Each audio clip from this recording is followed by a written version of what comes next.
নমস্কাৰ। আজি মই আপোনালোকক দেখুৱাবলৈ লৈ আহিছোঁ নগাঁৱৰ এটা বিশেষ স্থান।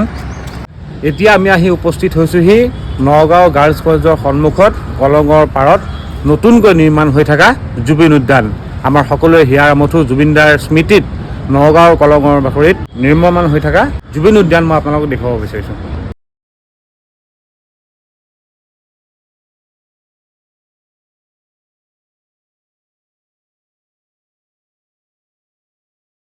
এতিয়া মই এজন নগাঁৱৰ যুৱক হিচাপে আপোনালোকৰ আগত দুটামান কথা শ্বেয়াৰ কৰিব বিচাৰিছোঁ যে আমাৰ নগাঁৱত বহুত উন্নয়নমূলক কাম হৈছে, অসমৰ প্ৰতিটো কোণতে হৈছে, ঠিক তেনেকৈ নগাঁৱতো হৈছে।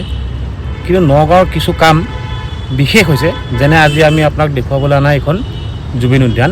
জুবিন দাৰ নগাঁৱৰ লগত যিটো সম্পৰ্ক, যিটো সম্বন্ধ, সেইটো আমি কাকো প্ৰকাশ কৰিব পৰা নহয়। আৰু জুবিন দাক আমি বাল্যকালৰ পৰাই বসন্ত উৎসৱৰ মাধ্যমেৰে আমি জুবিন দাক একদম ওচৰৰ পৰা পাই আহিছোঁ। সৰুৰে পৰা আমি বসন্ত উৎসৱত আমি ভলেণ্টিয়াৰ কৰিছোঁ আৰু এই সুযোগকণ এজন নগাঁৱৰ যুৱক হিচাপে আমি পাবলৈ সক্ষম হোৱাৰ মূলতে মানুহজন কিন্তু আমাৰ ৰূপক দা। ৰূপক দা বুলি কওঁতে মই আপোনালোকক সকলোৱে ক'ব বিচাৰিছোঁ, ৰূপক দা মানে ৰূপক শৰ্মা ডাঙৰীয়া, এই সমষ্টিৰ বিধায়ক। আমি সকলোৱে তেওঁক ৰূপক দা বুলি জানো আৰু নগাঁৱৰ প্ৰত্যেকজন ব্যক্তিয়ে তেখেতক MLA হোৱা আগৰ পৰাই চিনি পায়। আৰু আমাক জুবিন দাৰ লগত বিশেষ যিটো আমাৰ সম্বন্ধ বা তেওঁৰ লগত অতিবাহিত কৰিবলৈ পৰা যিটো আমাৰ সময় আছিলে, সেই সময়খিনি আমাক ৰূপক দাই উপহাৰ দিয়াৰ নিচিনা বুলি আমি ক'ব পাৰোঁ। কাৰণ কি জন্মৰ পৰা যিমানবাৰ জুবিন দাক লগ পাইছোঁ, বসন্ত উৎসৱত খুব ওচৰৰ পৰা পাইছোঁ আৰু সেই সুযোগকণ আমাক ৰূপক দাই দিছিলে। সেইকাৰণে ৰূপক দাক ধন্যবাদ জ্ঞাপন কৰি আহিছোঁ, আগতো কৰিছোঁ, আজিও কৰিছোঁ। আৰু আজি মই বিশেষভাৱে ধন্যবাদ জ্ঞাপন কৰিছোঁ, কাৰণ কি আমি য'ত আছোঁ এতিয়া, এই জুবিন উদ্যান নিৰ্মাণ কৰি আছে যে, এয়া জুবিন দাৰ স্মৃতিত হৈ আছে। আৰু কিছু নোহোৱা বস্তু ইয়াত হ'বলৈ লৈছে। এটা সময়ৰ কলঙৰ পাৰ, আৰু আজি কলঙৰ পাৰত জুবিন দাৰ যি সপোন আছিলে, কলংখন চাফা কৰি ৰাখিব লাগে। কলঙৰ কাষত আমাৰ ছোৱালী মহাবিদ্যালয়লৈ কেইবাবাৰো জুবিন দা আহিছে আৰু জুবিন দাৰ বহু স্মৃতি আছে নগাঁৱৰ লগত। আৰু নগাঁৱৰ এই কলঙৰ দাঁতিত জুবিন দা, ৰূপক দা, তেওঁলোকৰ বন্ধুত্বৰ বিষয়ে আমি জানো। সেইদিনাখন আজি কেইদিনমান আগতে গম পালোঁ, এগৰাকী অসহায় ছোৱালী এগৰাকী জুবিন দাই সহায় কৰিছিল নগাঁৱৰ। পিছত তেওঁ জুবিন দা যেতিয়া আমাৰ মাজৰ পৰা হেৰালে, তেতিয়া সেই ছোৱালীগৰাকীয়ে আহি পেলাই ৰূপক দাৰ লগত যোগাযোগ কৰিলে।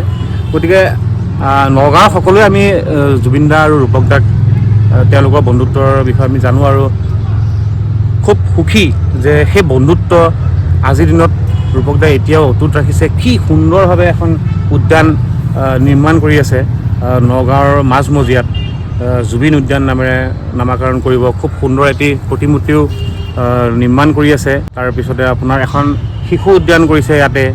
তাৰপিছতে আপোনাৰ অডিঅ' ছিষ্টেম এটা ইয়াত পৰিব, য'ত জুবিন দাৰ খুব সুন্দৰ সুন্দৰ গীত সময়ে সময়ে পৰিৱেশন কৰা হ'ব। সন্ধিয়া হওক, ৰাতিপুৱা ইভিনিং ৱাক কৰিব পাৰিব, মৰ্ণিং ৱাক কৰিব পাৰিব। প্লাছ আপোনাৰ সন্মুখতে, ছোৱালী কলেজখনৰ ঠিক সন্মুখতে আমাৰ কেইবাখনো আৰু শিক্ষা অনুষ্ঠান আছে, য'ত আমাৰ কেইবাটাও হোষ্টেল, এই গোটেই এৰিয়াটোত ছাত্ৰ ছাত্ৰীয়ে পৰিপূৰ্ণ এটা আমাৰ এই অঞ্চল। গতিকে খুব সুন্দৰ এটা পৰিৱেশ হৈ আছে আৰু আহিব লগা দিনত ইয়াত আমাৰ এই ছাত্ৰ ছাত্ৰীসকলে খুব সুন্দৰ এটা পৰিৱেশ পাব। বৰ্তমান এতিয়াও আপোনালোকে দেখা পাব, ৰাতিপুৱা খুব সোনকালে আহিলে ইয়াত য়োগা ক্লাছ হৈ আছে। এইটো আমাৰ কাৰণে খুব সৌভাগ্যৰ কথা যে এটা সময়ত কলঙৰ কাষেৰে যাবৰ কাৰণে আমি নাকত হাত দি যাবলগীয়া অৱস্থা আছিলে।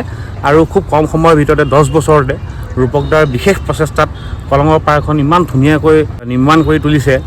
আৰু কেইবাটাও খুব সুন্দৰ সুন্দৰ প্ৰকল্প নগাঁৱত হৈ আছে।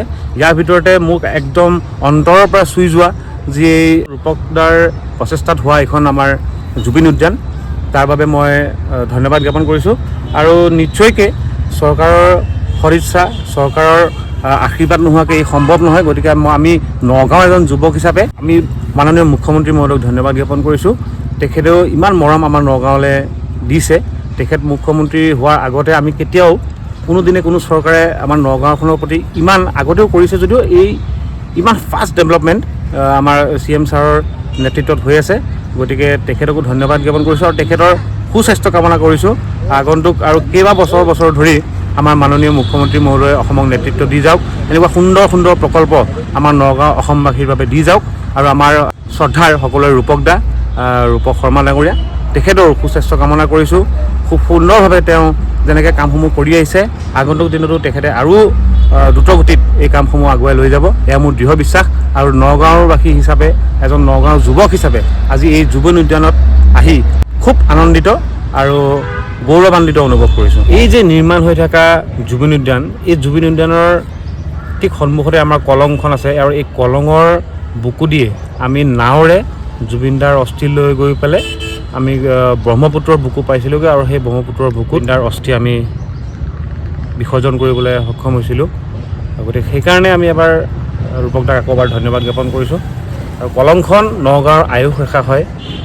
কলংখন নগাঁৱৰ ঐতিহ্য, নগাঁৱৰ সম্পদ, নগাঁৱৰ গৌৰৱ। গতিকে নগাঁৱৰ কলংখন জীয়াই ৰখা আৰু পৰিষ্কাৰ কৰি ৰখাৰ বাবে আমাৰ প্ৰত্যেকজন নগঞাৰ দায়িত্ব আছে।